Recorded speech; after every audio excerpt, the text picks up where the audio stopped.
Hello, sir. Shall we start? Yes, yes. Thank you, sir. Hello.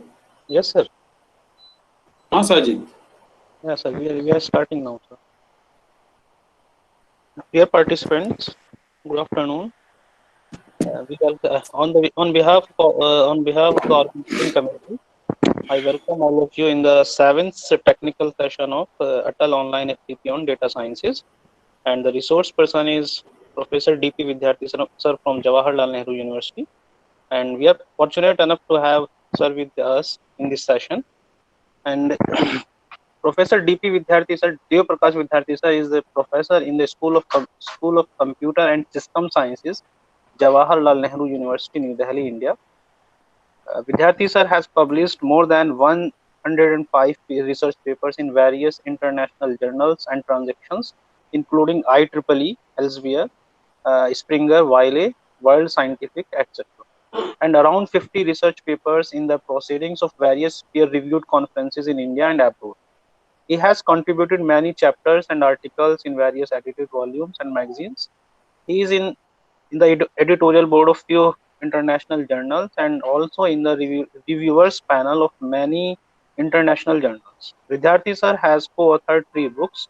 First one, a research monograph entitled Scheduling in Distributed Computing Systems, Design, Analysis and Models, was published by the first book was published by uh, Springer USA in 2009. Second edited book by Dr. Vidyarthi is Technologies and Protocols for the Future Internet Design, Reinventing the Web.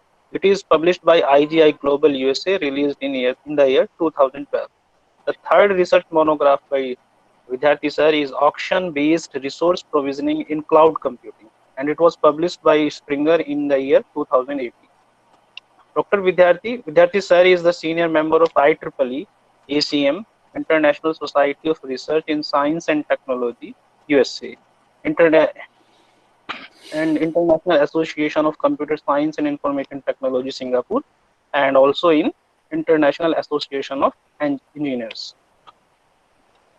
His research interest includes parallel and distributed systems, grid and cloud computing, mobile computing, Internet of Things, and evolutionary computing. Sir, it is over to you now. Thank you, sir. Okay. Yeah, thank you, Dr. Sajid. Uh, mm, am I audible now to everyone? Yes, sir. You are. Okay. Before I start, I would like to just say that maybe there is some hiccup in between because of the online. Just I was delivering few minutes back, and there was a power off, due to which router was off, so there was a break in between. So if such kind of things happens, please let me know, Sajid, so that I can reconnect and okay. Yes, sir. Sure. Number one. Number two, if you have certain questions and queries related to the discussion today, related to the talk today, probably you can forward it to maybe the coordinator of the course, and then eventually he can push me on one by one. Even later on also you can talk to me through email, etc. If you feel some problems or some queries if you have in your mind related to the work that I'm going to discuss today, right? So very good morning. Yeah, very good morning. The second session, I think, of today, second talk of today, of the first session, I think. I'll be discussing about the resource provisioning. Basically, my area of research is cloud computing, fog computing, Internet of Things, and so on. These are some of the research areas in which we here in JNU work. And we started applying the machine learning approach in the resource provisioning, how to manage the resources in fog integrated cloud. Right. So the cloud is also evolving slowly, and many newer technologies, many newer jargons are being coined around the cloud computing to assist the cloud in processing the request that comes often from the users. And nowadays the Internet of Things are getting popular, making in the process to make the smart world around us. the IoTs are coming up in a rapid way. So the IoTs are producing a huge amount of data as well. So how to process these data, how to provision the resources of fog integrated cloud, and how to process these data so that the purpose is served. This particular technology, fog integrated cloud, has come up very recently. And we have started applying the machine learning approach. So this was one of the work done with one of my student here, PhD student. I thought of presenting the same with you. Maybe you can also be motivated, or you can also just suggest something, some newer things to me, which probably we can apply. So I'll be talking about this particular topic, resource provisioning in fog integrated cloud, applying some machine learning approach. So let us proceed. As Dr. Sajid told me that many of the participants are not necessarily from the computer science discipline. So I'm trying to make my talk as simple as possible so that even a layman can also understand what is fog, what is cloud, what is machine learning, and then go into this particular model, the research model that we do have developed. I'll be talking. So the talk will be divided into two parts. The part one will be the fog integrated cloud. What is a cloud? What is the fog? And what is the fog integrated cloud? And then, of course, some of the basics of the machine learning. So why this machine learning is coming up in a big way in various disciplines being applied. We need to know what a learning is, what the machine learning is, and why it is necessary, why it is important that the machine learning is to be applied for many of these problems or many of these applications where you see that we need to make the process intelligent, right? So some kind of a learning is to be applied. So the part one will be concentrating on this. The part two will move with the intelligent admission control manager. This is the proposal that we do have made. So in some of the past months, and we do have communicated this particular paper. So I'll be just deliberating upon what kind of techniques we have applied, not going into much details of these the mathematics behind the machine learning. Will be just touching upon how and what kind of classifiers, etc., we have used in making the admission control manager intelligent. Right. So this will be the two parts of my talk that I'll be discussing upon. So let us start with the part one, which is the fog integrated cloud. Now coming to the Internet of Things, which I just discussed. So if you look at the picture of the IoT, you will find that many of these devices, if you look at the devices, probably you can make it out. There are a refrigerator, this one.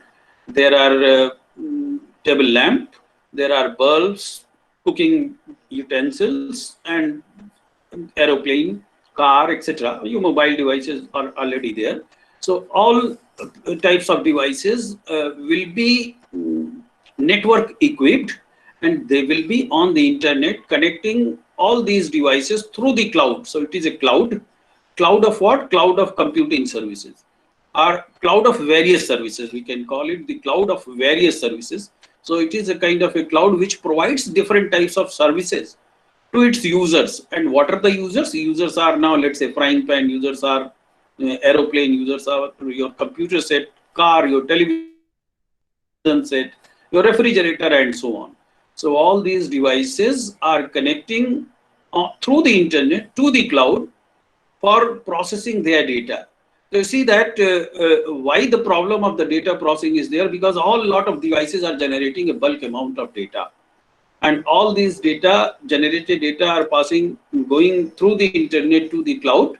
So how to manage the resources of the cloud so that the data processing can be done in an effective and efficient manner, right? So this is basically the problem on which we are going to address this particular talk, right? How to process the data on the cloud. So a whole lot of devices are generating the data, and how to process the data. This is basically the problem. This particular term, Internet of Things, was coined by a scientist, a researcher known as the Kevin Aston, who is an MIT located person. He coined this particular term in maybe around 2008, 2009, this particular term. So it's a very recent term. And thereafter, you see that smart cities, smart industry, smart, so many things. I mean, this particular adjective has been associated, the smart adjective has been associated with many of these things. And we call all together this as the Internet of Things. So things, rather than only making the computers on the internet, will make all the things that we can perceive on the internet.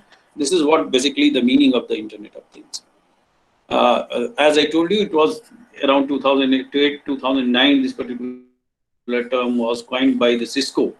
Cisco estimates it, but the term was coined by the Kevin Aston. What exactly the Internet of Things is?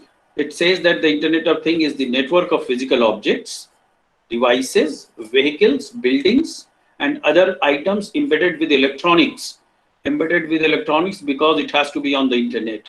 So embedded with electronics, and once you have to be on the internet, you require the software. So all these items are embedded with electronics, with software, with sensors. Sensors because many of the things are to be sensed. So sensors are very important part of the IoTs, the Internet of Things. So these are the items embedded with electronics, software, sensors, and network connectivity. And of course, this in isolation will not work. So we require a network connectivity as well, right? So we require, or we say we require an internet connection for that. So network connectivity that enables these objects to collect and exchange data. So this is how the IoT is defined. The term IoT is defined. Internet technology connecting devices, machines, and tools to the internet using wireless technology. This is another way we can perceive Internet of Things or the IoT, is that various devices are connected through the internet. Various machines are connected through the internet using the wireless technology. It is estimated that over 10 billion things are connected to the internet so far, which is likely to grow to 20 billion very soon. So it is expected that the IoT will grow in the number of devices that are connected to the internet, to the IoT. So things which are connected to the internet are projected to reach 20 billion very soon. And the growth is exponential. So you'll find that very soon a huge number of devices are coming up on the internet, through this technology known as the IoT, known as the Internet of Things. But the problem of all these devices connecting to the internet are to be handled by the backbone technology. So the cloud is the backbone technology. So a lot of pressures are growing over the cloud also, how to handle these things, how to handle the data which is generated by these things. Unification of technologies is low power embedded systems, cloud computing, big data, machine learning, and networking. In fact, with the growth of the Internet of Things, all these technologies, you say, all together, they have to serve a big purpose. So a lot of research is going on in isolation also and in unification also of all these technologies. That is the low power embedded systems in terms of the VLSI, in terms of the microelectronics, nanoelectronics, etc., how we can make the devices as the miniature devices. The cloud area in itself is growing with the evolution in the IoTs. The big data management, big data analytics, which is a part of the data science, data analytics, etc., is going. Machine learning also, you can say it's a part of the big data. The learning techniques are applied over the data which is generated. And of course, the networking part, because all these are to be supported through the internet, on the internet. So the whole lot of research is going on in the internet technologies also, the network technologies also. Now coming to what a fog computing is. So fog has been defined this way. Hello. Yes, sir. Yeah. So in between, you can give a nod to me so that I understand that yeah, my voice is reaching to you. Okay, sir. Okay. How the fog computing is defined is like fog computing is a horizontal system level architecture that distributes computing, storage, control, and networking functions closer to the users. So what is important here is the closer to the user. So as you know, the cloud is little farther, but the fog is closer as the physical fog and physical cloud is concerned, right? So this cloud probably is farther to the devices where the data is being generated, but the cloud, this fog comes closer to the user. And this is how the fog is defined. It is a horizontal system level architecture that distributes computing, storage, and networking functions closer to the users along a cloud to thin continuum. So you see that it is also, I mean, this particular definition itself suggests that the fog is like the cloud, but it comes a bit closer to the users where the data is being generated. Otherwise, you'll find that it is a kind of a distributed computing of the storage, control, and networking, which usually used to be in the cloud as well. So the cloud also has the storage, has the control, has the networking functions, has the computing, which is usually in form of distributed computing. But all these functions comes closer to the user. That is how a fog is defined. So this is the definition by the Open Fog Consortium. Another definition is an extension of the traditional cloud-based computing model, where implementations of the architecture can reside in multiple layers of a network's topology. So you see that another definition said that it is also a cloud-based computing, a cloud type of computing, which we can say is an extension of cloud computing model, but factually it resides in the multiple layers of the network topology. So what exactly the meaning of multiple layer? Probably we will be knowing it very soon. Similar is the edge computing. I mean, many of the literature defines edge to be different than fog computing, but for our understanding, we can just assume that edge computing is almost similar to the fog computing, which is being defined as computing done at or near the source of the data. So they say that the data source where the data is being generated, if possible, the computing can be performed there itself. This is what the meaning of the edge is. So edge computing says that, let's say the mobile is generating the data, right? Let's say any device is generating the data.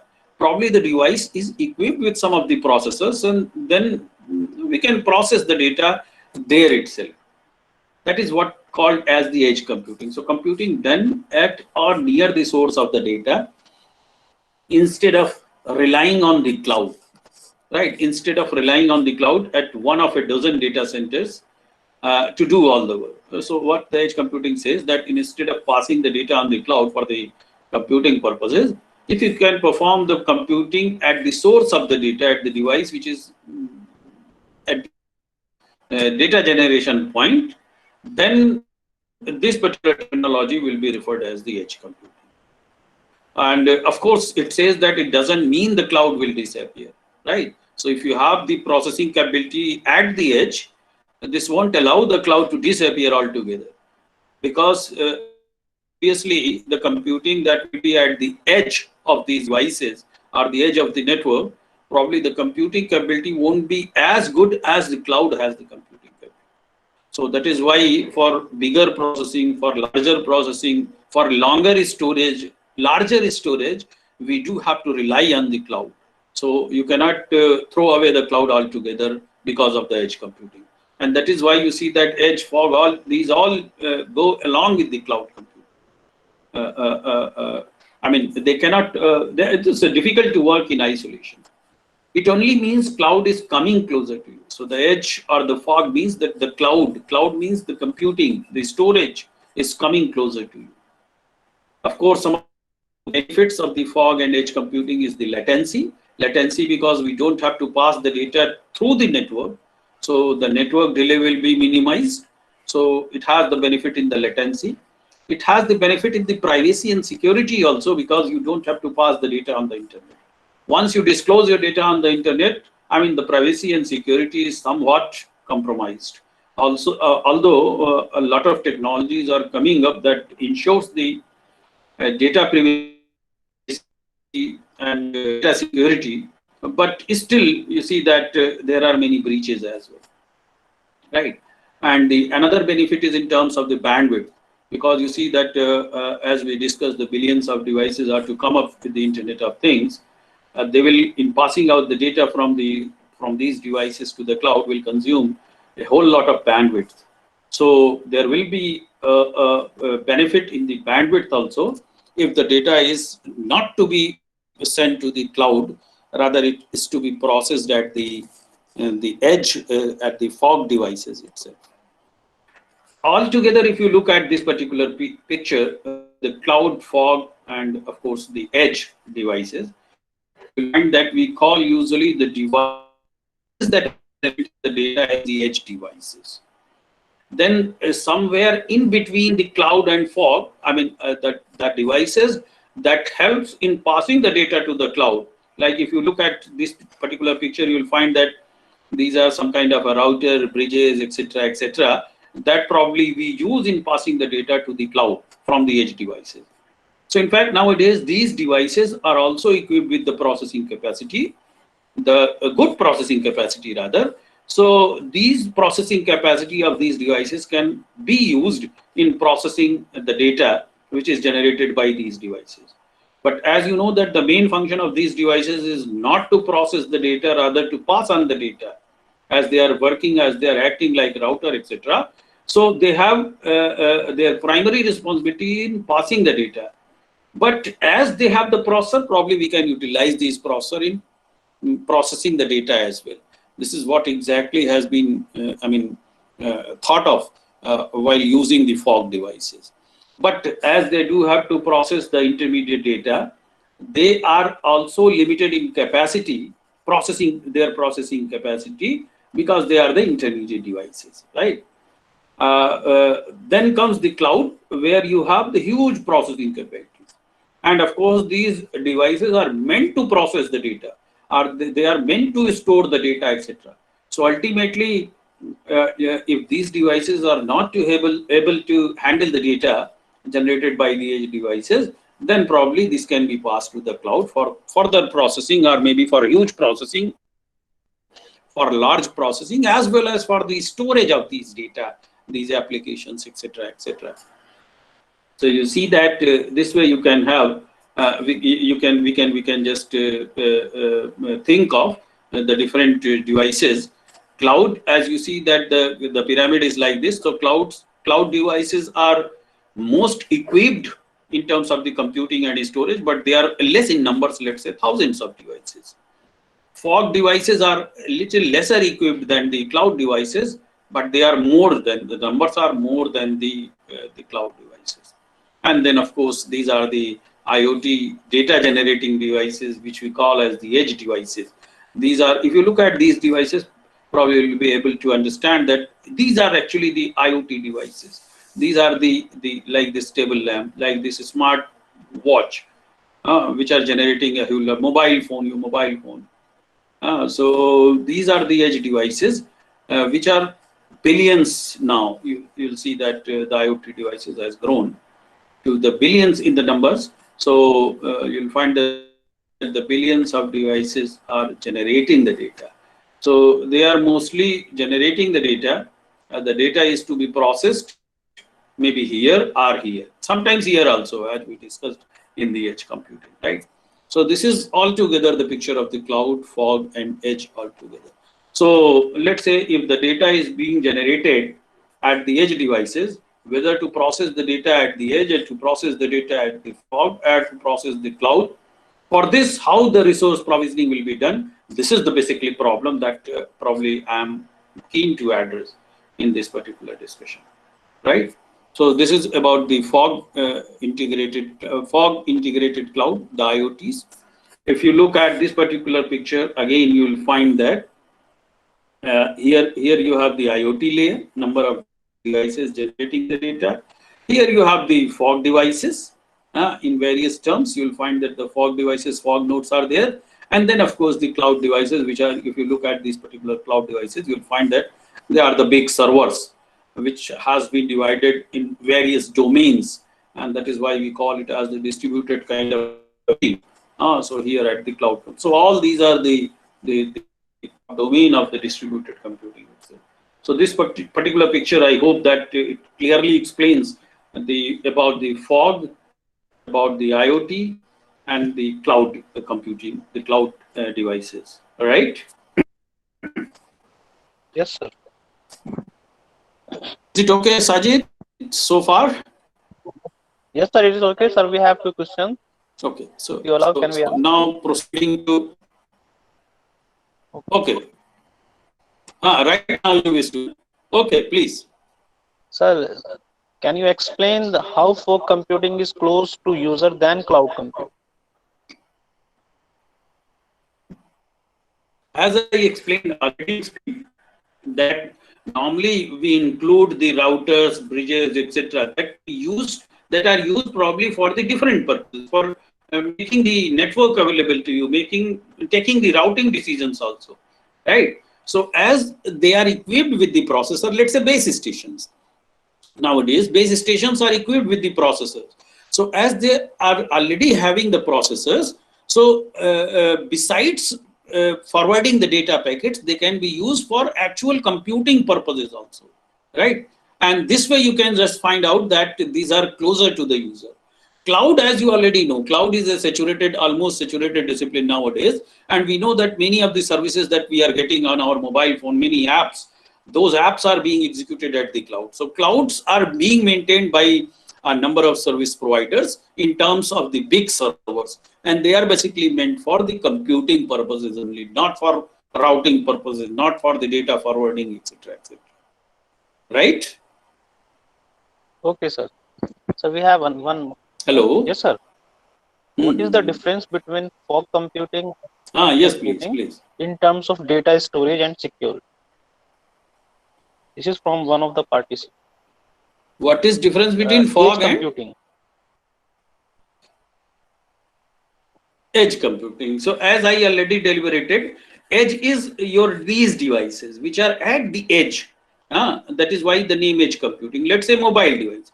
If you don't forward your data from the mobile device, then probably you can secure your data. It is not going into the onto the internet and to the other cloud storage, etc., etc. But they are limited in storage, as you know. Many a times you do have to share the Google Drive. So Google Drive is on cloud. So once you share the Google Drive, right, in passing your bigger amount of data, then probably you are compromising the security, right? You are compromising the security somewhat because you are passing the data to the cloud. Of course, a lot of security measures have been taken so far, but still, once you open the door, then probably there is a possibility of breaching the security as well. So the security and privacy is compromised somewhat when you are moving to. If you don't move to the cloud, if you remain to the edge itself, you don't pass data, you don't make internet connection on, you have your own basic phone services, etc., etc., then probably you are much, right? This is how the security varies from the layers of the different architecture of the fog integrated cloud. Correct? Okay, sir. So remaining question will address after session. Okay. Yes, sir. Oh yes, let me complete it. Otherwise, we'll be deprived of all these topics that I have decided in covering in this particular, right? Okay. Now moving to the machine learning. What a machine learning is. So now we do have to understand machine learning in terms of the learning that the human makes, right? I will, of course, go through some of the definitions, the proper definition which has been given by some of the researchers.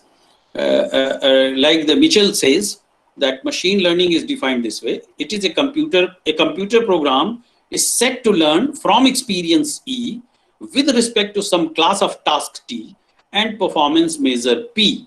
So you see that he has defined 3 terms: experience E, set of task or class of task as T, and performance measure P.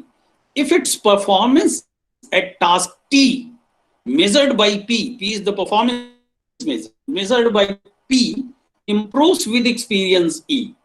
This is how he defined the machine learning. So what happens if you just look at this particular definition, you will find that some performance measure is improved by applying the experience E by executing the task T. That is how the machine learning is defined, right? This is the proper definition which is often quoted in machine learning, defined by the Tom Mitchell of the CMU, right? Now we can understand machine learning this way, that is a branch of artificial intelligence concerned with the design and development of algorithms that allow computers to evolve behaviors. So evolve behaviors, normally we know that the computers are executing the set of programs, you give the input, you get the output, right? But machine learning is not like this. Machine learning, you just don't have to give the input and get the output, set of output. Rather, you have to make the programs, a program which is AI derived program, which makes itself learn, right? That is what is defined as that allow computers to evolve. So evolution is possible if the computer is able to learn also. And that is how you define the machine learning, based on the empirical data. So let's say the data is being generated and you learn from the data. Like slowly when a child grows, he learns many things from the environment, from the data, from experience, etc., etc. That is what exactly the meaning of the machine learning is. So now a machine has to learn. In spite of the humans learning the behavior, humans learning many of the things of the life, machine has to learn, right? This is how the machine learning is defined. As intelligence requires knowledge, it is necessary for the computers to acquire knowledge. So we know that in order to be intelligent, one requires the knowledge. Similarly, if the computer has to be intelligent, it has to acquire knowledge.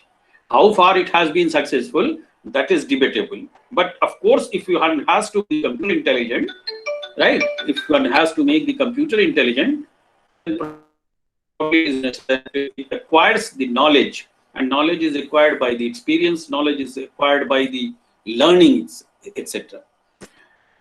Machine learning is programming a computer to optimize a performance criteria using example data or past experience. So this is very important. Using example data or past experience. So it has to learn, it has to optimize the performance by learning. Optimizing the performance, we know that many optimization, straightforward optimization problems are there. But then you do have to optimize the performance by learning. So how it is possible? Using the example data or the past experience, right? This is how we can perceive machine learning, how we can define machine learning, right?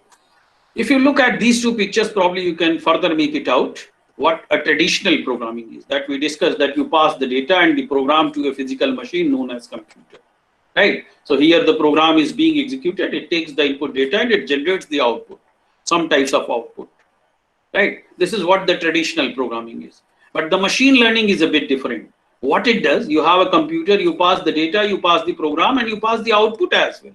Output means the experience. You pass the experience, past experience. You pass the output to the computer, and the program evolve itself by the output. You have the input data and you pass the output data as well.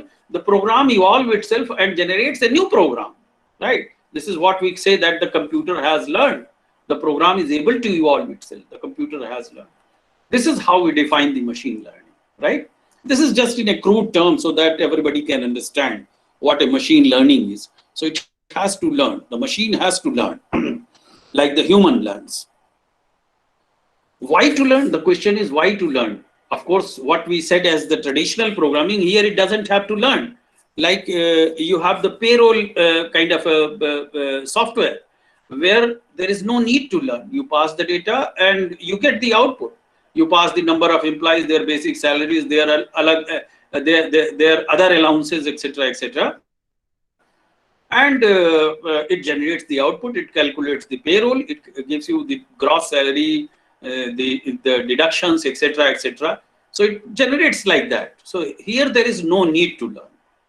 So when learning is required, when human expertise, where human expertise does not exist, right? You require learning where human expertise is rarely available. So we just see that if human expertise is not there, what kind of behavior there may happen. Like an example is navigating on Mars. So if human expertise is not there, what is there on Mars? So probably we send the satellites in, and we send the simulation software. They take the input, they evolve it, and they probably they predict some sort of what is the possibility at Mars. So the learning is used when the human expertise is not available. When humans are unable to explain their expertise. So sometimes the human expertise may be available, but they are unable to explain their expertise. Like in the speech, right? Somewhat we understand that who is speaking this and that. We have the expertise, that kind of expertise, and in that probably some humans differ from some other humans also, as you know. But probably the computers are do this in a better manner. So here learning is like an example is the speech recognition, where probably the machine can do it in a better way to recognize the speech, and not only the speech recognition, the handwriting recognition and so on, where the machine learning is applied. Probably you know it, and you all know that here the expertise, the human expertise is not as good as the machine has the expertise, right? So then in these cases, the machine learning is applied. And another instance is when the solution changes in time, like the routing on a computer network. So you see that the routing, whenever the routing is done, routing of the packets on the network is done, it doesn't follow exactly the same path always. Rather the packets, and that is how the packet networking came into effect. Right, this packet switched network switching came into the existence, where the packets follow the different paths, and these paths may vary from time to time depending upon where the congestion is, where the link is free or not, where the link is down or not, and so on. So it follows the different path. So here the machine learning can work because the solution changes in time. This is just one example, but there are so many examples where the solution changes in time, right? Another instance is when the solution needs to be adopted to particular cases, like the user biometrics. When the solution has to adopt to the particular cases, and probably these are some of the instances where probably we don't require the straightforward software, straightforward programming. Rather, we require the learning. We require the machines to learn, and these are some of the instances probably where the machine learning can be applied, right? Now coming to what types of machine learning as of today, what kind of machine learning and algorithm exist, how they have been categorized, what are their different categories, and of course what kind of algorithms we have applied in the this particular problem of the resource provisioning. So if you just look into this, the first category of the ML algorithms is the supervised learning. Then there is a unsupervised learning. Of course, this is a kind of a hybrid of the supervised and unsupervised. We call it a semi-supervised learning. And there is another class which we call as the reinforcement learning, right? Let us look what type of problems we solve using these kind of learning domains. Usually the supervised learning is used for the prediction. And of course, prediction is made with the experience, so experience of the past data. So what happens here, we make the machine to learn using the past data, right? So rather we say, usually we call in the supervised learning as the training of the machine.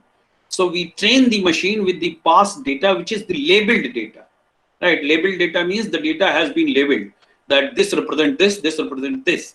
And thereafter, once we train the machine, then probably all the data that is coming to the machine will be kept in a particular class, depending upon their type, right? Depending upon their type. Thereafter, we don't require the labeling. Labeling is used normally to train the machine, right? I'll discuss a bit detail in this learning mechanism in bit detail. So normally we use supervised learning for the classification purposes, right? For the classification purposes.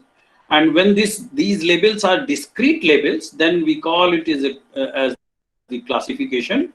When these labels are based on the real values, real values, we call it as a regression problem. I'll be just coming up with a bit deliberations on this classification and regression as well. Now, supervised learning, contrast to the supervised learning, there is unsupervised learning. And in unsupervised learning, we don't have the labeled data. Rather, the data is given without the label, and we do have to cluster the data. So we call that the clustering technique is applied in the unsupervised learning. Right. So in supervised learning, the classification is there. In unsupervised learning, clustering is there. So clustering of the items, data items, based upon their vicinity, maybe how close the data is, right? How close the data is, we can cluster those data. And of course, for that, you see that some of the techniques which are used, like the similarity measures, how similar the data is, so that they can be kept in a similar cluster and so on. Normally it is done by the probability distribution estimation, how the data has been distributed and how closer the data is. I can deliberate a bit again upon these particular things. Finding associations, that how one data is associated with other data in features, depending upon certain features. Like if we say that the two persons are similar, then how similar, in which of the attributes they are similar. Like they are similar in nature, they are similar in work and so on. So that is what we call as the features. So we do have to define the features, and based on that features, we do have to find the association of the data values, right? So these are some of the techniques which is used in clustering the data. But of course, we know that these data for the unsupervised learning, they are the unlabeled data. And of course, the dimensionality reduction comes into the unsupervised reduction. Maybe I will deliberate a bit upon this, right? Then comes the semi-supervised learning, which is kind of a hybrid model of the supervised and unsupervised. So what happens? We train the machine with some of the labeled data. So some labeled data is available. Even if the labeled data is not there, we can label the data manually, or maybe we can use some technique to label the data. But you cannot let's say label the bulk amount of data. So a part of the data, a portion of the data is labeled, and using that labeled data, we can train the machine. So we use supervised learning for that, but thereafter we apply the clustering techniques, right? So that is why you see that it is a mix of the supervised and unsupervised learning, called as the semi-supervised learning. Maybe I will deliberate a bit again. Then comes the reinforcement learning, and the reinforcement learning is basically based on the two activities known as the reward and punishment. Like a child, when he start walking, then probably when he stands up, we clap them and say that, okay, you are doing a good work. So it is a kind of a reward that we are doing. Sometimes we can give him some chocolate, etc., so that he feels that there is a reward behind doing this particular activity. So and if, of course, if it doesn't do the work properly, we can punish him also in terms of the penalty. So the two terms which are associated in the reinforcement learning is the reward and the punishment. And of course, most of the decision making is based on the reward and punishment. So this is what happens in the reinforcement learning. We'll be discussing with some of these, some example, all these learning mechanisms. So now again, going a bit deeper into the supervised learning, is learn from the past information. We call as the experience. We call it as the experience, right? As I said that past information is available, and past information is in terms of the labeled data, right? We have the information that this particular data has this particular label, certain label. For example, if you do have to segregate the images by the shape or by the color, right? If you do have to segregate the images, like if you have to segregate the images, whether this particular image is round, or this particular image is triangle, or this particular image is rectangle, and so on. So first we train the machine with the round shape data, round shape images, rectangular images, triangular images, and so on. And then once the machine has been trained, then we pass on the data, and the machine is able to place the data in the appropriate class. Let's say the round images are placed in the class of the round images, the triangular in the class of the triangular images, and so on. So we have the labeled data, we train the machine with the labeled data, and once the training is complete, then probably whatever newer things comes, the machine will be able to segregate, right? Will be able to segregate. So this shape or the color is the attribute of the data. And of course, these attributes, using these attributes, we will be able to segregate the data, right? So the segregation is by the shape. Segregation may be by the color also, like the green one with the blue one. So let's say we do have the images of two types, green and blue. First, we train the machine that this is the green image, so and this is the blue image. So the data has been labeled with the green and blue initially, and thereafter we pass the data. Once the machine is trained, then probably this machine will be able to decipher the newer data which comes into the machine. With this by segregating the data, by segregating the images in the green and blue color. So basic input or experience is in form of the training data. So let's say this, what we said as the green image, the blue image, the shape, round shape, triangular shape, this is actually the labels, and this is available to us in form of the experience, in form of some basic input. And we use these data as the training data to train our machine. Training data are images with the tag and the label, as I discussed, that they are equipped with the tag and label.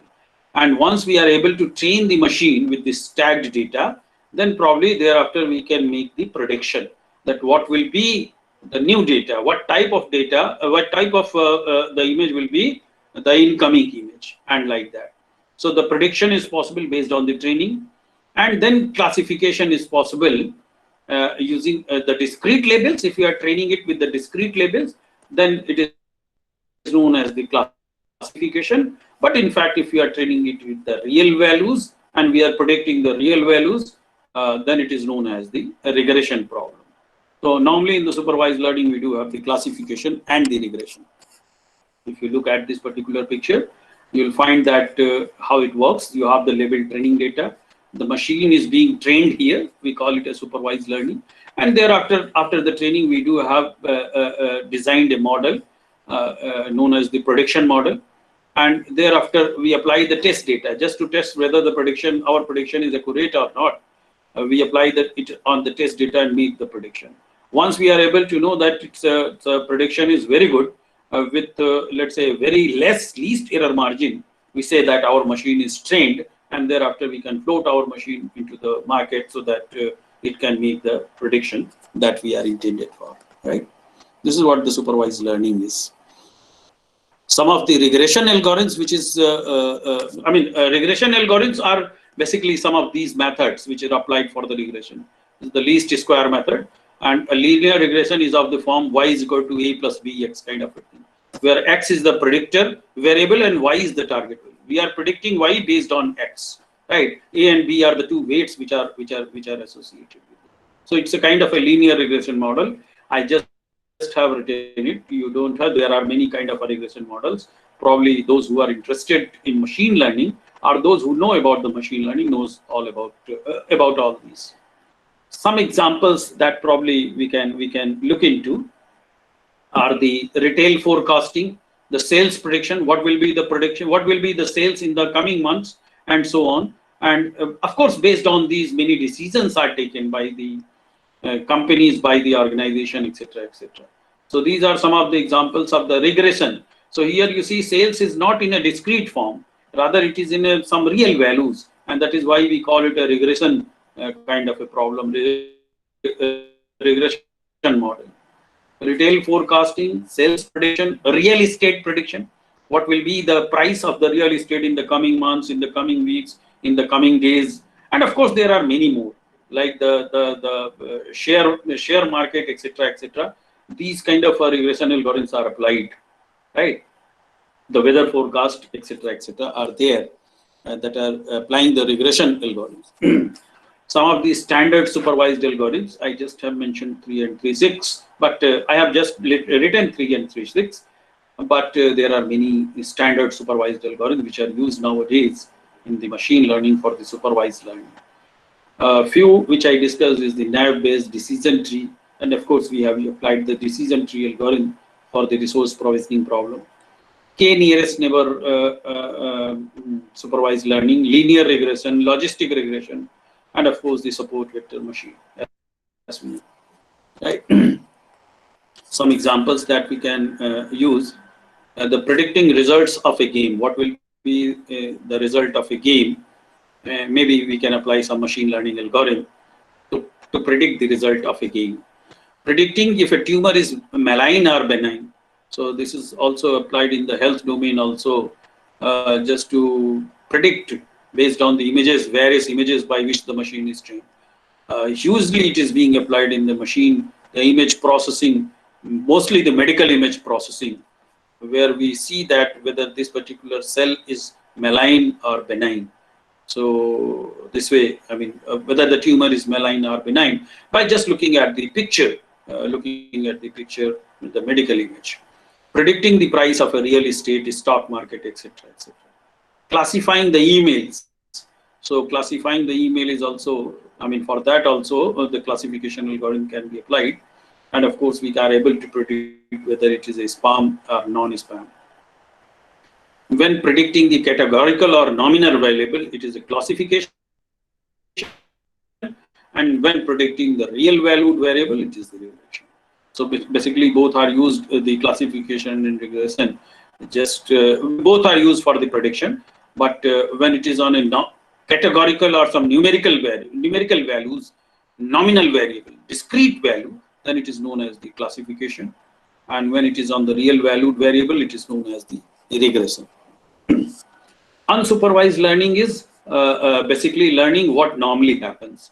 I mean, for which we don't have the labeled data for training, right? And of course, in this, no prediction is done, rather just the grouping or the clustering is done. So here we do not predict. So prediction is only in the supervised learning. Here we cluster the data, we group the data. So clustering is basically grouping the similar instances known as the patterns. So based on certain patterns, like in the example we discussed, whether it is a round shape or triangular shape. So round shape is a pattern. So based on that particular pattern, the instances are grouped, also referred as the pattern or knowledge discovery. And some of the measures which are used in the measuring this the similarity or grouping or clustering these data is based on the distance, which can be measured as the Euclidean distance, depending upon how we put the data, in that particular domain.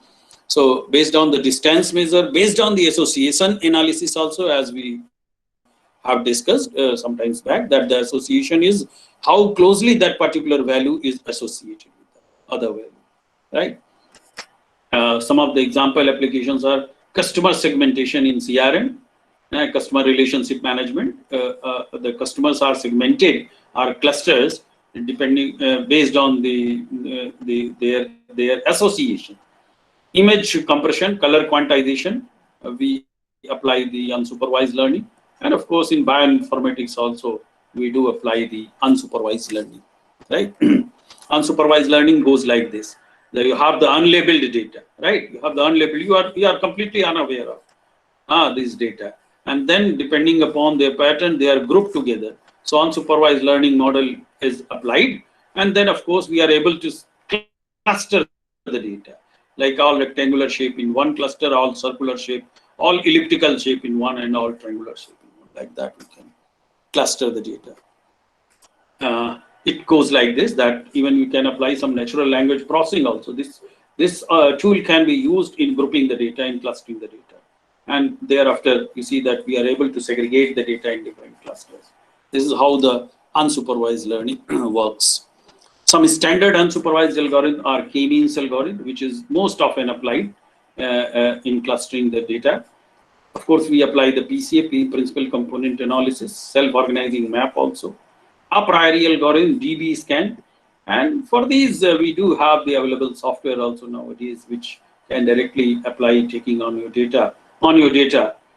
These algorithms, standard unsupervised algorithms, can be applied. Semi-supervised, as we just have discussed, typically a small amount of labeled data with a large amount of unlabeled data. Right. So this small amount of labeled data is used for training. And thereafter, once you train the data with this, train the machine with this labeled data, you can apply the same on the unlabeled data. Supposed to improve considerable learning accuracy. The acquisition of a labeled data often requires skilled human agent. Now, how to label the data? We can take the help of some skilled human agent, or even we can perform some physical experiment also, determining whether there is oil at a particular, for example, determining whether the oil is located at a particular location or not. So some physical experiment also can be performed. And once we are able to get some labeled data, the machine can be trained. Of course, with this labeled data, we know that if this type of data is available, or the characteristic of the soil is like this, then probably we can predict what kind of let's say location can produce the oil like this. These kind of so we can generate the labeled data with the help of the physical experiment also. The cost associated with labeling makes a fully labeled training setting feasible. So as the cost associated is a bit costly, I mean, it is we say it is infeasible. We apply this small amount of data as the training data, as the label data, and using that particular data, we train the machine so that bulk amount of data, that particular trainer can be used in prediction, in kind of a prediction. Of course, we can think of the learning problem as an exam and label data as the few examples. I can just, teacher provides a set of unsolved problems. In transductive setting, the unsolved problems are a take-home exam that we normally are doing nowadays, online exam. In inductive setting, these are practice exams of the sort you will encounter on the in-class exams. That is the offline kind of exam.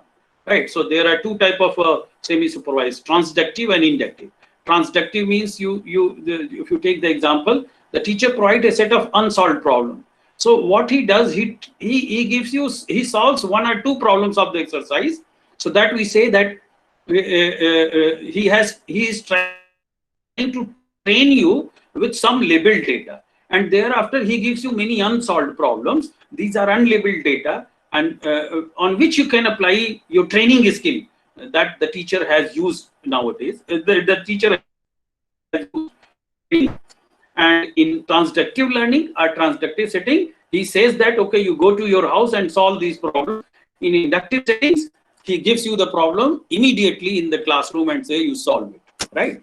So is the same transductive, and some of the semi-supervised elements that probably we can think of is the self-training, generative methods, graph-based methods, co-training, and of course SVM is also available for the semi-supervised. So we say semi-supervised SVM, and few others are available there.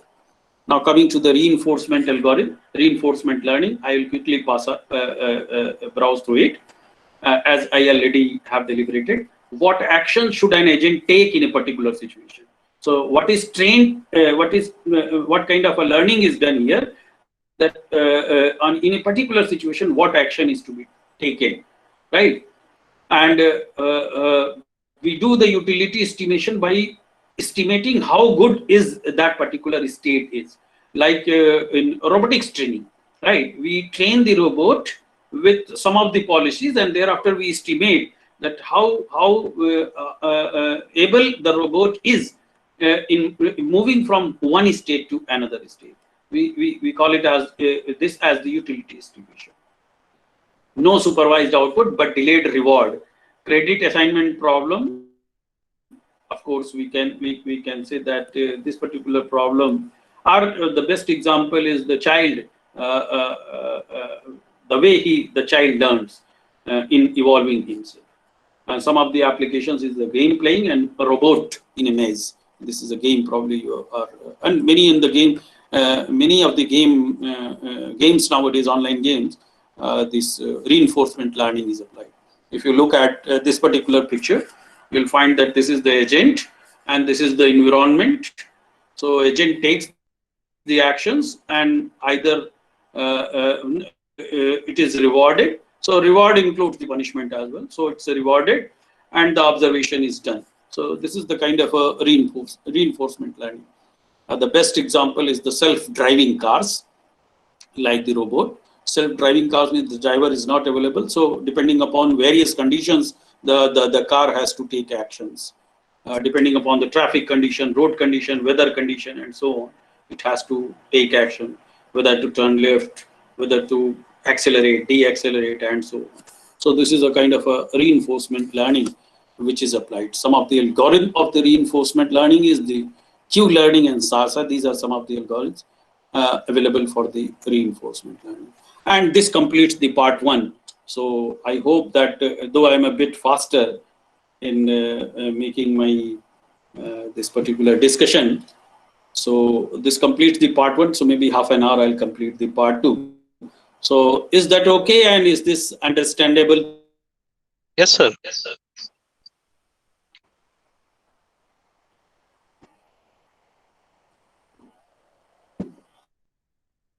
I became a bit faster because I thought you have the enough knowledge of both the machine learning and the fog computing, fog integrated cloud computing. So let's say now, moving to the part two, how we do have proposed the admission control manager, which admits the jobs, along with the huge amount of data which is being generated by the IoT devices. So how this data will be processed, where this data will be processed. Basically, it deals with the resource provisioning. So we say that we do have, we are able to propose an intelligent admission. We are calling it intelligent because we do have applied the machine learning approach. And it, in our opinion, it takes the intelligent decisions in forwarding the data as well as the applications or the job request to the appropriate node in the fog integrated cloud. We do have applied the machine learning approach. And of course, we do have applied the hybrid kind of approach there in developing this particular model. Let us see that why and how this particular model has been developed. So if you go through these, some of the points which I have deliberated here, IoT and related devices produce data which are large in volume, variety, and velocity. So call it a big data, right? So a huge amount of data is being generated by the IoT devices. Cloud not only helps the data analysis, but also provides storage to these data. So all these data is processed by the cloud usually, and which analyze the data, and not only analyze the data for taking the actions, rather it stores the data also, right? Because the cloud is a big storage, and normally nowadays we do not maintain our own local storage to be big enough. Even the big organizations are moving to the cloud because it is a better option for them. So cloud not only helps in the analyzing the data by executing the program, by executing the applications and so on, rather it is able to provide the good storage of these data as well. For time critical applications, by the time data is sent to cloud for analysis and output is received, the opportunity to act upon may get over. So let's say if the data is time sensitive data, that is, it requires the immediate processing for taking the action. And if we send the data from the generating device to the cloud, which may take huge amount of time in going back and forth, of course, the processing also being done there, then by the time we receive the output to act upon, then probably the opportunity is gone. Or you can say you can say that the action which is to be taken, probably that will be useless if we are taking the action of the time. Means if the time is over and we are taking the action, it has no value, right? So what we thought of that time critical applications, need not to go to the cloud for the detailed analysis. Rather, it can be processed at the fog devices itself. So basically, we try to capture the time critical applications. I can give you some of the examples, like the health domain, the intelligent health services. So maybe we observed certain patients, and based on the smart devices probably that it has attached with itself. Nowadays, we do have many smart devices that can measure so many critical parameters of the patients, right? So it measures, let's say, the critical parameters of the patients. The data is generated and data is passed to the cloud for processing. By the time we get the output, the condition of the patient may be critical, right? And to act upon that may be too late. So, and many such applications are there. We call it as the time critical or the time sensitive applications. So, in spite of sending the data to the cloud for processing purposes, we can think of processing these data in the fog itself, in the fog devices, on the fog devices itself, right? So fog computing overcomes this limitation by provisioning the time sensitive and priority based applications. So these two particular attributes, if you look over, besides what are other requirements of the applications, if you look over these two attributes, the time sensitiveness of the application and the priority of that particular applications, then probably we can look into the fog computing resources to process that particular data. So fog computing overcomes by distributing the computation, bandwidth, and storage. So the computing, the bandwidth, and bandwidth is used in processing and sending the data to and forth to the cloud. So these all can be distributed at the fog devices itself, right? The computation, bandwidth, and storage. The adoption of such fog integrated cloud architecture introduces new resource management challenges. Of course, we do have handled a lot about the cloud architecture, but once the fog is introduced, then resource provisioning becomes a bit kind of a tricky situation. So how to handle the resource provisioning in the fog integrated cloud is of course a challenge which probably we have tried to address, which requires introducing a new job scheduling scheme with the desired quality of service and quality of experience, right? So an intelligent admission control manager is proposed for placing the jobs based on the parameters such as CPU, memory, storage. So these are some of the parameters which are already being handled for the resource provisioning in the cloud computing. The CPU, we say that how much CPU is required, whether you require 2 core, 4 core, 5 cores, you require 1 processor, 2 processor, and so on. What kind of how much amount of the memory you require, how much storage you require. These are all parameters are already listed. We do have addressed this particular resource provisioning by using these 3 numerical parameters and some other categorical parameters as well, like the priority and the time sensitivity of the request. So these 2 parameters, the total 5 parameters probably we have used let's say in proposing this admission and control manager. The proposed work applies both clustering and classification. So we call it a hybrid kind of approach. It is not the semi-supervised learning. It is a different kind of a learning. So we do have applies the clustering and classification both. Clustering to group the resource pool. So we have used the clustering to group the resource pool, that how the resources can be clustered, and with this we are able to label the jobs. So we will be able to label the jobs also for the training purposes. So we have used clustering for 2 purposes. One is the resourcing the pool, one is pooling the resource, and another is to label the jobs that will be using for training purposes in the second phase, where we do have applied the classification, right? So we do have applied clustering and classification both. First clustering and then classification. I'll explain it how we have done this. Classification for the jobs into the resource pool, and for that resource pool we have categorized into 3 categories. I'll be coming up. The methodology is demonstrated in terms of the efficiency. I mean, how this proposed model is efficient is very important, because normally the request comes to the fog devices only. So this particular, the method or the methodology that we are proposing has to reside on the fog devices which are lesser in capacity. So the methodology has to be efficient also. So we are able to demonstrate that this particular methodology is, we are able to demonstrate is in terms of the efficiency, the time efficiency basically, the timely execution, accuracy, how accurate the device, this methodology is, and robustness. So we do have analyze on the robustness also of the mechanism by introducing the noise also. So noise is a kind of a data which we introduce, which can disturb the mechanism, let's say.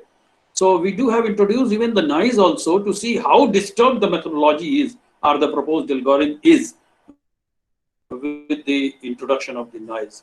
And of course, we do have used the multiple size batches also, the smaller one, the bigger one, much bigger one, so that we can check and of course introduce the different levels of noise as well.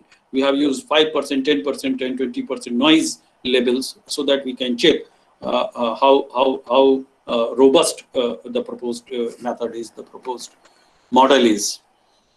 Of course, the motivation comes from the job classification is crucial for efficient resource provisioning due to diverse fog cloud resources. So as we already have explained, the fog are lesser in capacity, the cloud are the heavier in capacity. So they do have the diverse resources. So how to process the resources on these different, how to process the application on the different resources, we do have to categorize that.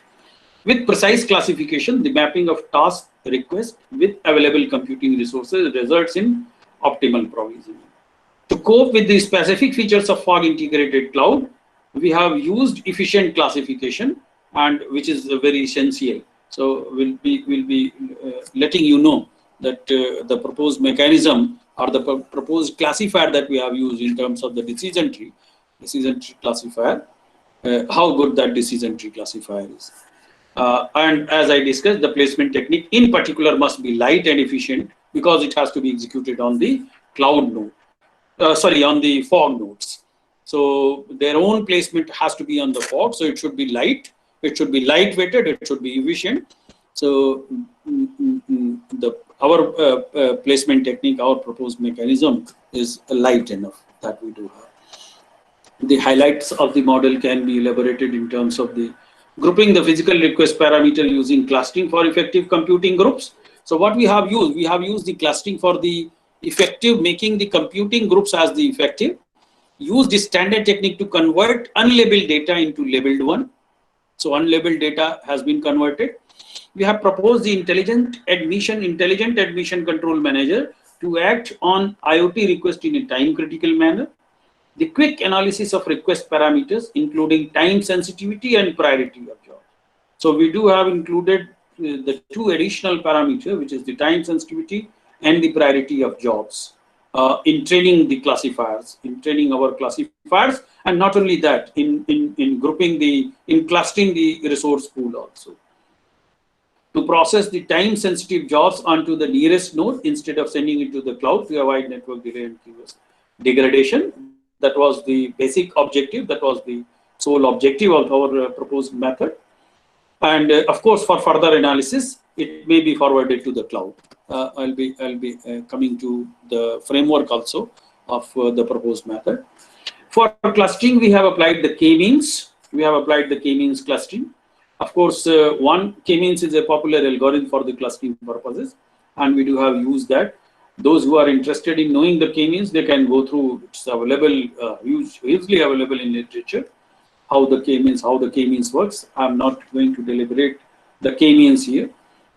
And of course, we have used the elbow method to decide on the number of clusters. So elbow method is available with the k-means, which can, of course, there are many methods. We have chosen this elbow method because we found that it performs much better. The elbow method looks at the total within cluster sum of square as a function of the number of clusters. So all these have been deliberated in the literature, in the paper that we do have, let's say, designed. One should choose the number of clusters such that adding another cluster to it doesn't improve total W, within cluster sum of square. And this was the reason to apply the elbow method of the k-means, the class for the clustering purposes, right? For classification, of course, we have used all these, we have tested all these algorithms. And out of this, we do have applied the decision tree. So our model uses the decision tree classifier.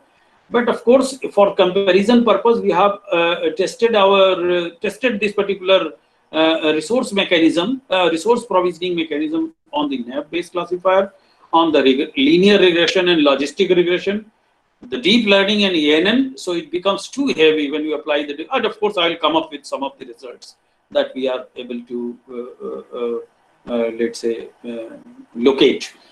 We do have applied the support vector machine and fast large machine also. Of course, we do have applied the random forest. We have applied the GBT also, the gradient boosting tree also for this particular resource provisioning method. And the results I'll be producing you very soon. For workload, I mean, on which we do have tested our classifier, we have used the Google Trees, which was available. We are able to, let's say, refine the data because the trace was a bit of a skating also. So we are able to cure the data which was available with the Google Trace. So we have used the Google Trace for the performance study. The data is in the GBs, and we do have taken the data of almost 12,500 nodes for 29 days. So I mean, this is the workload description that we have used for the for our model.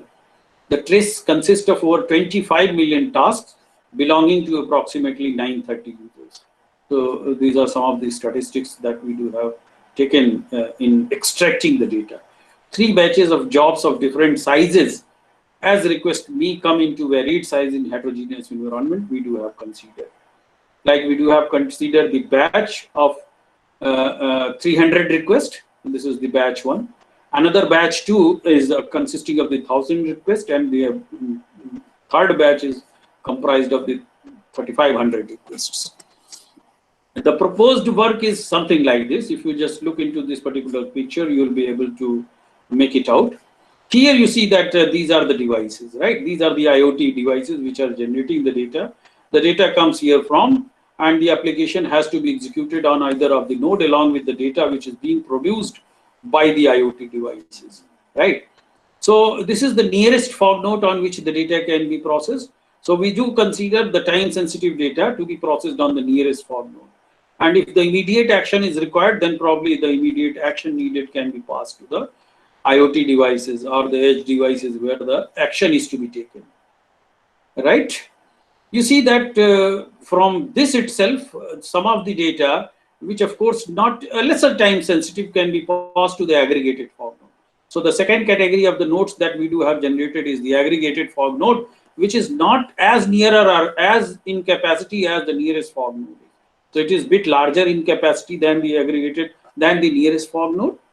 This is bit larger in it, a bit farther also maybe, because you see that even the fog nodes also can be clustered. If you look into the literature, you will find the fog nodes, the aggregated fog node, and of course the cloud is prevalent, right? So another class of the nodes which we do have considered is the aggregated fog node, and we do have find based on our the clustering approach that mostly the data which comes for the execution do require these kind of nodes or the clusters of nodes. So we also have considered the nearest fog node, the aggregated fog node, and the cloud node, right?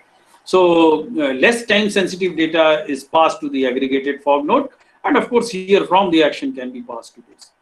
But of course, by default, if you don't have the fog, you don't have the aggregated fog, we send the data to the cloud for not only storage, for processing also. So send the data, historical data we have written it, we calling it as the historical data. Send it for the analysis on the cloud. Even from the device, the IoT devices also, the non-time sensitive data can be sent to the cloud directly. It can be sensed from the nearest fog node. Even it can be sensed from the aggregated fog node also to the cloud. So now you see that this is basically the framework. This is basically the framework that we have on which we are operating upon, right? So we do have our proposed this classifier or the admission control manager is located at this particular node. So here from it decides where the data is to be processed here, where the data is to be sent to the cloud or to be sent to the aggregated form. And this has been trained for doing so using the classifier known as the decision tree, right? So this is basically the model that we do have used, that we do have applied for this particular purpose. So as I discussed, we do have categorized the computing nodes in three: the fog node, aggregated fog node, and cloud node. And as I discussed, the fog node responds in milliseconds. Duration of data is transient in nature, because fog nodes are basically those devices that are not very much equipped with the processing as well as the storage capacity. Then we do have in between cloud and fog, aggregated fog node.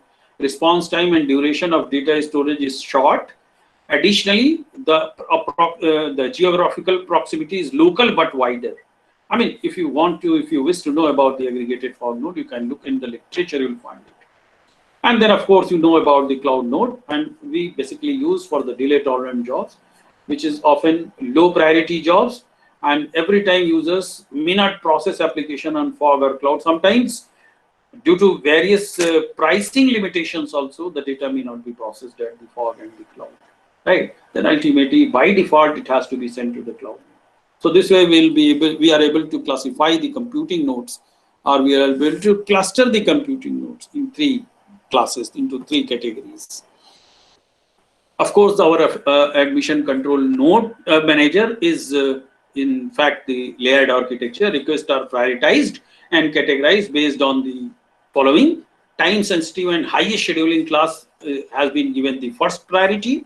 So this is the parameter which we have added as the priority parameter, which is a kind of a you see that non-parametric parameters, you can say. These requests are processed on fog node nearest to the device, and further analysis may be sent to the cloud.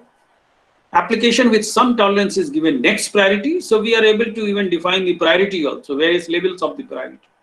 So with some tolerance is processed on aggregated fog node. Request size is somewhat larger, and delay tolerant or application with long-term storage has lowest price. So lowest priority, so it is sent to the cloud for the processing purposes, right? A comparative study on computing nodes are like this, as I already explained. It is it performs in milliseconds, second to minutes, minutes to hour. It is transient, shorter duration, day, month, and so on. It's a very local but wider, global, like this. And some of the applications like healthcare, robotics, medical localization, drone operations, critical industrial control systems, etc., etc. Right? So we require the fog nodes. And for aggregated fog node, we have various other applications. For heavy application, big data analytics, we cite to the cloud node. Our approach is, our flow graph of the proposed model is like this. We do have initially all unlabeled data generated from the Google Trace. We do the pre-processing. Pre-processing just curate the data that we have done. Then applying the clustering mechanism, we already explained that we use the k-means for the clustering. After k-means clustering, we are able to label some of the data. So we use the classification. Here we use the decision tree classifier. And once we are able to do, we do the performance analysis, the model selection also in terms of the various comparative study that we have done. And of course, then we are able to decide. And whenever new data comes now, it goes to this particular model only in predicting what kind of data and where it is to be sent, whether it is to be sent on the fog node, the aggregated fog node, or the cloud. Of course, we used a variant of decision tree classifier. Introduce various noise levels, as I told you. K-means clustering is used. 3 cluster groups have been designed. Cluster 1 for fog node, 2 for aggregated fog node, 3 for cloud node. To train and test the classifiers, 3 batches of jobs, as we already mentioned, has been used. Now you look at this particular picture. This is based on the Google cluster trace. And these 3 pictures in 3 different color itself signifies that we require 3 types of computing nodes, right? You see that we have the cluster 0, we have the cluster 1, we have the cluster 2. So in fact, the cluster 2 are the kind of a data which requires the fog nodes. The cluster 1 is the cluster 0 is a type of data which requires the aggregated fog node, and then the red one requires. So this is the data which we are able to, using these data, probably we are able to label the data also. So that is how we have used the k-means clustering for classifying and to inferring that 3 classes of the nodes are required in the data processing, the data which is being generated from the IoT applications. So this is the data which we are able to, of course, we are able to clearly visualize it in a 3-dimensional picture, because eventually we added the 2 more parameters. These were based on the computing requirement, the storage requirement, and of course the network storage requirement and the memory requirement. But thereafter we added another 2 parameters, which is the priority and the time sensitivity of the applications as well, and are able to make it out that ultimately 3 clusters are sufficient to allocate or to execute the application using the data, right? Majority of attributes values are 3 types, as we already. First are safe values, second is overlapping or borderline data, third is some noisy part. So if you look at the particular picture, you will find that some data tries to be here also, some blue here also, and some like this. So these are the noisy data. We call these as some of the noisy data that are there, right? And of course, we have used the classifiers thereafter, right? So we applied various classifiers, but for comparative analysis, we use 9 classifiers altogether, discretely. But for our proposed model, we do have applied the decision tree classifier. I'm quickly skipping all these things. The evaluation process has been divided into 2 parts. First part focuses on the results in terms of the accuracy and time execution. The second part focuses on the test of significance of the results using the standard statistical performance measure. I'll just show it to you. Introducing the attribute noise, and of course we did this also just to test the robustness of the proposed model. We introduced the noise levels also into the data sets, so that we can deal with the problems of the overfitting, right? To correct each, a definite proportion of the samples in the data set were selected as follows. So we added the noise in the different percentage proportion, percentage, like we added 5% noise, 10% noise, and 10% of 20% of the noise data into the different samples. The validation of the classifier is determined by means of standard deviation in the result. However, we have used 5-fold cross validation with the same result, and using standard deviation, a range of result is obtained with plus minus of the change in actual mean results. Hence, standard deviation gives us the result of 50 runs per data set. These are the techniques that we do have applied.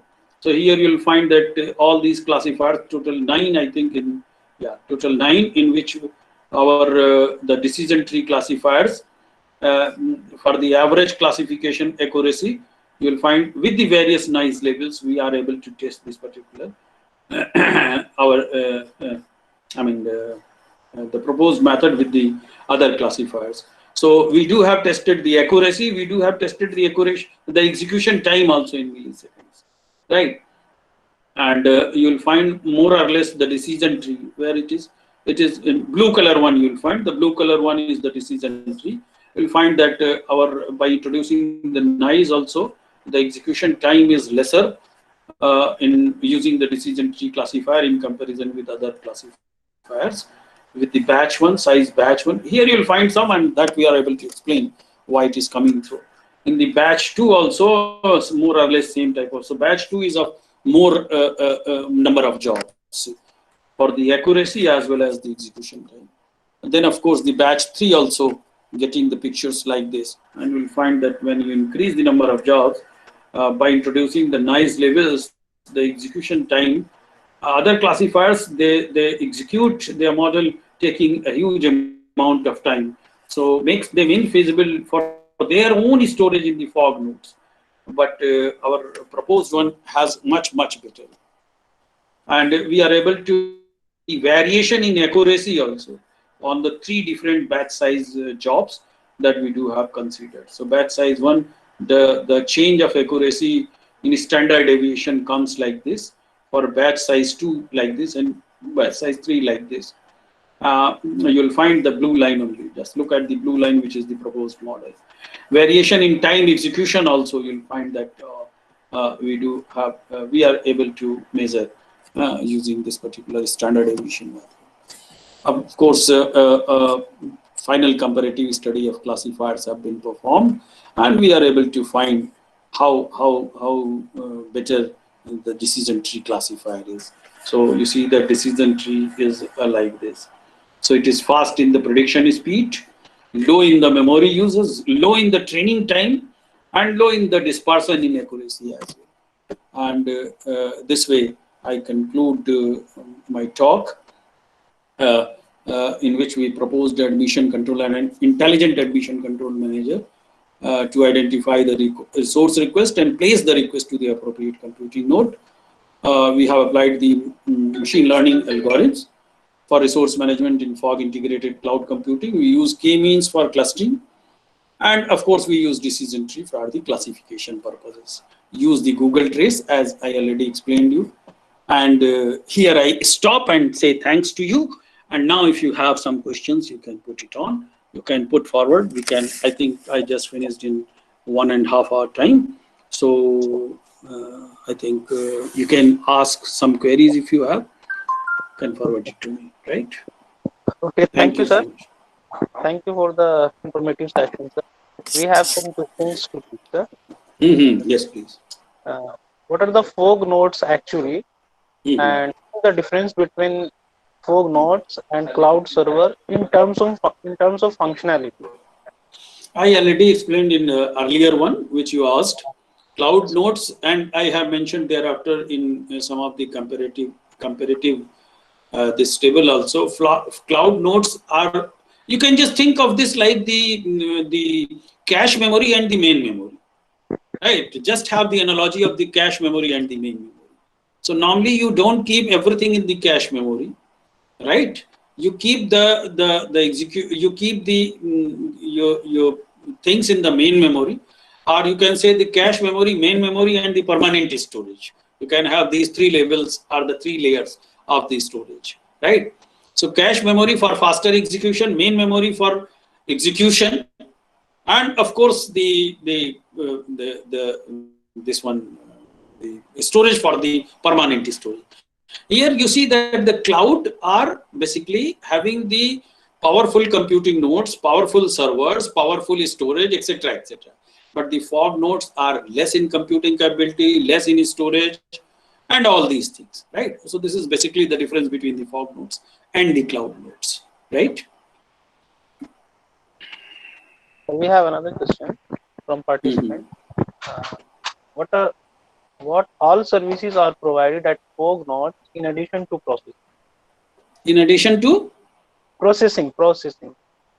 Actually, we use fog nodes, as I explained you, that fog actually, these nodes are meant for, or these devices are meant for some other purpose.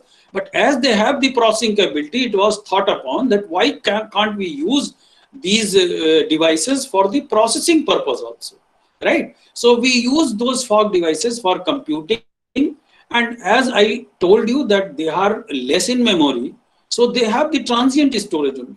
So for only those applications that are more time sensitive or most time sensitive applications, we use fog devices, right? If you do have to process the applications which are bigger in number, bigger data, etc., historical analysis, back-end analysis, and so on, cloud is meant for this purpose. Fog is meant only for transient processing, not for the processing kind of processing which is normally done by the cloud devices, right? Yes, sir. And sir, I have one more question from participant. How from the DFD in your presentation can help in deciding whether the data will be processed at cloud, aggregate fog, or fog node? How the data will be processed at a cloud node or aggregate node or fog node? How it will be processed or where it will be processed? I mean, she wants to ask in your DFD in your presentation, how can we decide and whether data will be processed at which level, cloud level or fog level or Oh, for that only our method or the proposed one is for that particular purpose only, right? We do have proposed based on the training of the classifier, right? So once we train the classifier, we assume that whatever input is coming to us, either it is sent to the fog node, the aggregated fog node, or cloud node. Now, based on the training that we have done, we did this. In fact, we tested it also with plenty of the data, as I already explained you, and we find that the proposed method works very well in terms of the accuracy, in terms of the execution speed, and so on. So we do perform the testing not only on the physical, we do perform it not only looking at it physically, but also on statistically also, that how the applications or how the data is probably, that data is being routed to the cloud fog node, cloud aggregated fog node, and the cloud node, right? For that particular purpose only, the admission and control manager has been proposed, right? okay, sir. Dear participants, one more question here. Right.